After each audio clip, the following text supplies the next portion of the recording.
This is about a feud. Not long ago, I read a book, Killings, by Calvin Trillin, in which Trillin used murders as a way of exploring not just the characters of the people involved, but also the customs of the region, the behavior patterns of the society in which the crime occurred. A savage murder was committed near where I live, and I've been thinking about it. It would be hard not to. It has dominated the local news for some time, even for one like me who ignores the news. And I thought it would lay out there, I thought I would lay it out here and now and see if it does provide some kind of tapestry or atlas for the place where it happened. It was in a county, I'll call it Hood County, to the east of where I live. It's 3 or 4 counties over, a very rural, relatively unpopulated area. A county, not towns or cities, where there is farming and other activities made possible by the isolation, that isolation acting as a screen and a warning system as well. I may have driven through Hood County on occasion, but I know nothing about it. What happened was this. One night, 9 members of a family, I'll call them the Hatfields, were shot to death, executed in 4 separate locations. They ranged from older adults to younger children. A few very young ones were spared. Anyone old enough to be a witness died. The eldest of the victims, a man, the paterfamilias, was shot about 10 or 12 times, as if he had been deliberately tortured, possibly to extract information, or to suffer, or to stand as a message. Nearly all of the victims had been shot in the head. Nothing remotely comparable to this has happened anywhere in the area.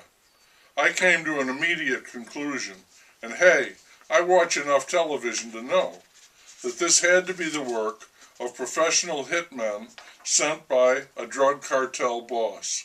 The Hatfields had been skimming on the boss. The killers were long gone, had left no evidence, and would never be heard from again.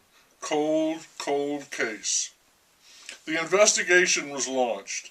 The state attorney general was running for governor, and he made many sober statements about the terrible crime and the investigation, mainly asking citizens to come forward if they had any credible information at all, revealing that the authorities had nothing.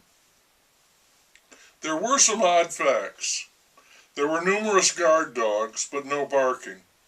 4 locations widely scattered, and no one attempted to defend themselves.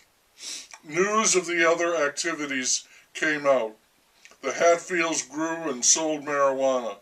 They also staged cockfights, raised pit bulls, and ran a chop shop. A diversified, productive, redneck portfolio. I was still holding on to my theory when it came out that 4 members of a family from Hood County were wanted for questioning, but all 4 were in Alaska. About 2 years after the killings, those 4, I'll call them the McCoys, must have come back because they were arrested and charged with the 9 murders. One of them, a young adult male, had produced a baby girl with a young Hatfield. Maybe I should have called them the Capulets and the Montagues. There was apparently a bitter division over the custody of the child. Then, too, there was, allegedly, I have to say that, as it has not yet come to trial, and very few of the facts have been released, there was a dispute over the businesses and the division of the profits. It has also since been announced that the sheriff of Hood County, obviously one of the lead investigators of the crime, was taking money from the McCoys, a regular payment so that he would not interfere with the business practices. So he was what you might call a silent partner. Have to call that a subplot. How or if it affects the trial remains to be seen, but it does speak to the inbred nature of the area. It seems that the McCoys just plain and simply got fed up with the way the Hatfields were treating them, and so decided to exact a punishment upon them.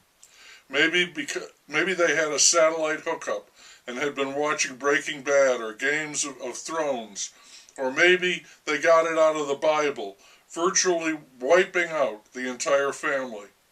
The murders said, "This is how we take care of things in Hood County. The crime had the stamp of the place. This is how we lay down the law." A rumor has it that someone cracked and testified against the McCoys, but little is known of the state's case. It was solid enough to prompt an arrest and sustain a charge, but will it lead to conviction? If the McCoys are convicted and executed, it will be remembered as a brutal mass slaughter, with justice getting its eye for an eye. If the state fails in its prosecution, and all four, 3 men and a woman, a father and mother, 2 sons, have pleaded not guilty, the sensation level of this gruesome case will reach a new all-time high. I suspect that everyone in Hood County, unlike me, a city boy, knows exactly what happened.